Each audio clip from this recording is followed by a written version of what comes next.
ដបជំនាញអ្នករកស៊ីត្រូវចេះដើម្បីក្លាយជាអ្នករកស៊ីឬសហគ្រិនដែលជោគជ័យនិងអាចរស់រានទាន់សម័យកាលបច្ចុប្បន្ននេះគឺជា10ជំនាញសំខាន់ដែលអ្នករកស៊ីដាច់ខាតត្រូវតែចេះនិងអភិវឌ្ឍជាប្រចាំមួយជំនាញគ្រប់គ្រងហិរញ្ញវត្ថុ Financial Management នេះជាបេះដូងនៃអាជីវកម្មអ្នកមិនចាំបាច់ធ្វើជាគណនេយ្យករជំនាញទេប៉ុន្តែអ្នកត្រូវចេះមើលនិងយល់អំពីលំហូរសាច់ប្រាក់ Cash flow ចំណូលឬចំណាយបែងចែកលុយរកស៊ីនិងលុយចាយវាយផ្ទាល់ខ្លួនឲ្យដាច់ពីគ្នាគណនាចំណុចរួម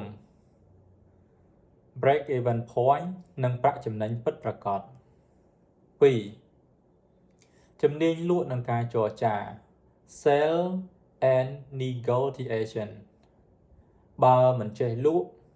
គឺមិនអាចរកស៊ីបានឡើយការលក់គឺជាការនិយាយដើម្បីឲ្យអតិថិជនយល់ពីតម្លៃនៃផលិតផលឬសេវាកម្មរបស់អ្នកហើយព្រមបង់ប្រាក់ទិញការចរចាជួយឲ្យអ្នកទទួលបានកិច្ចព្រមព្រៀងល្អជាមួយដៃគូសហការអ្នកផ្គត់ផ្គង់ដែលហៅថា supplier ឬទិញវត្ថុធាតុដើមបានតម្លៃធូរថ្លៃ 3. ជំនាញទីផ្សារនិងជំនាញ Digital Marketing and Digital Marketing ផលិតផលល្អយ៉ាងណាបើអ្នកគ្មានអ្នកស្គាល់ក៏លក់មិនដាច់ដែរដូច្នេះអ្នកត្រូវចេះស្គាល់ពីអតិថិជនគោលដៅដែលហៅថា Target Audience ឲ្យច្បាស់ប្រើប្រាស់បណ្ដាញសង្គម Facebook TikTok Telegram ជាដើមដើម្បីផ្សព្វផ្សាយនិងទាក់ទាញម៉ូយ 4. ជំនាញទំនាក់ទំនងនិងសេវាកម្មអតិថិជន Communication and Customer Service របៀបនិយាយស្ដីទៅកាន់អតិថិជនដៃគូរកស៊ីនិងបុគ្គលិកការស្ដាប់និងដោះស្រាយបញ្ហាឲ្យអតិថិជននៅពេលដែលពួកគេមិនពេញចិត្តព្រោះអតិថិជនដែលរីករាយគេនឹងណែនាំម៉ូយបន្តឲ្យយើង 5. ជំនាញដោះស្រាយបញ្ហានិងការសម្រេចចិត្ត Problem Solving Decision Making ផ្លូវជួបឧបសគ្គជាទម្លាប់របស់អ្នករកស៊ីអ្នកត្រូវមានស្មារតីរឹងមាំមិនឆាប់បោះបង់ពេលជួបបញ្ហាហ៊ានសម្រេចចិត្តលឿននិងច្បាស់លាស់ដោយផ្អែកលើការវិភាគហេតុផលមិនមែនតាមអារម្មណ៍ 6. ជំនាញគ្រប់គ្រងពេលវេលានិងផែនការ Time Management and Planning ក្នុងនាមជាថៅកែខ្លួនឯងបើមិនចេះគ្រប់គ្រងពេលទេការងារនឹងរញ៉េរញ៉ៃត្រូវចេះកំណត់អាទិភាពការងារណាប្រញាប់និងសំខាន់ត្រូវធ្វើមុនមានផែនការច្បាស់លាស់សម្រាប់ថ្ងៃស្អែកសប្តាហ៍ក្រោយឬខែក្រោយ 7. ជំនាញដឹកនាំនិងគ្រប់គ្រងមនុស្ស Leadership and People Management នៅពេលដែលអាជីវកម្មរីកធំអ្នកមិនអាចធ្វើម្នាក់ឯងបានទេត្រូវចេះរើសមនុស្សចែករំលែកការងារឲ្យត្រូវនឹងសមត្ថភាពរបស់ពួកគេ Put the right man on the right job